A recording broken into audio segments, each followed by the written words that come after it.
Ah, Paris, capitale de la gastronomie, du bon goût et des chefs-d'œuvre d'œuvre.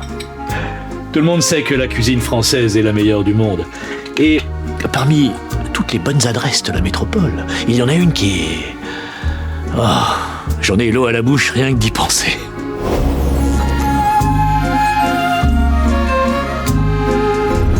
Je ne sais plus si c'était la réalité ou un rêve éveillé, mais il y a juste en bas un charmant bistrot ayant pignon sur rue qui pourrait vous faire vivre des expériences culinaires comme pas permis. Et plus j'y pense, plus je ressasse sans cesse ces fabuleux festins. Si bien que, la nuit dernière, j'ai cru vivre une aventure totalement toquée aux côtés du chef Rémi et de son stupéfiant restaurant. Ce dont je me souviens, c'est que mon rêve a commencé là, enfin, par là. Sur les toits parisiens. Je suis en train d'admirer le paysage quand d'un coup d'un seul, une odeur titille mon nez. Forcément, ensorcelé par ces fumées, je me dirige vers son origine et je tombe face à face avec le fantôme du chef Auguste Gusteau, guide spirituel de tous les plus fins gourmets.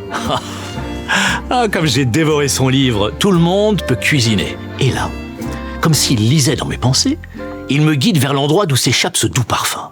Mais bizarrement, sous mes pieds, je sens que le monde commence à rétrécir. Et je me retrouve à cavaler entre les gouttières où, d'un coup, elles ont la taille de gigantesques boulevards.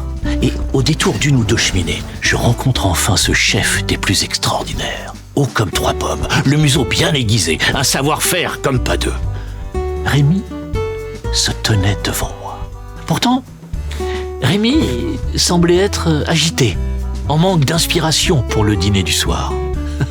Mais alors que j'essaie de me remettre de mes émotions, d'être en présence d'un tel chef, la verrière sous nos pieds s'ouvre et nous fait dégringoler droit dans la cuisine d'un restaurant, en pleine effervescence.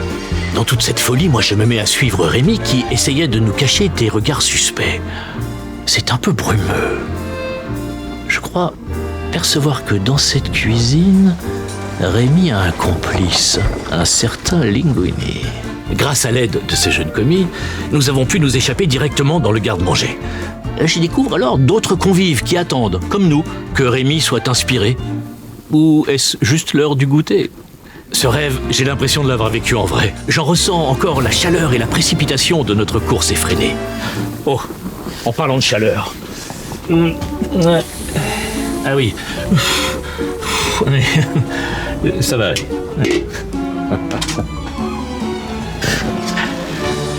Je ne sais plus par quel coup de bol, mais on termine dans la salle de restaurant. Mais là, j'aperçois un tout petit homme aussi ratatiné qu'une pomme confite, le très autoritaire chef Skinner, qui nous voit et se lance à notre poursuite. Je peux vous dire qu'on a appuyé sur le champignon et mis les bouchées doubles pour lui échapper. Mais enfin, après tant d'efforts, vient le réconfort. Et en gravissant les entrelacements emmurés de ce premier restaurant, on arrive finalement à la cuisine de mon petit chef préféré. Sous la direction culinaire du chef Rémi, je vois s'agiter une brigade, mais pas n'importe laquelle. Plein de petits cuisiniers affairés à nous préparer le plus beau des repas. Ça leur a même donné l'idée de sabrer le champagne, j'en ai fini aspergé. Alors que je suis en train de savourer une ratatouille des plus exquises face à la tour Eiffel qui scintille au-dessus des toits parisiens, me rappelant l'adage du chef Auguste Gusteau. La grande cuisine, c'est de la musique pour le palais et de la couleur pour le nez. Tout à coup, je me réveille. Oh, la tuile! Mais comme on dit, tout bon rêve est souvent empreint de réalité.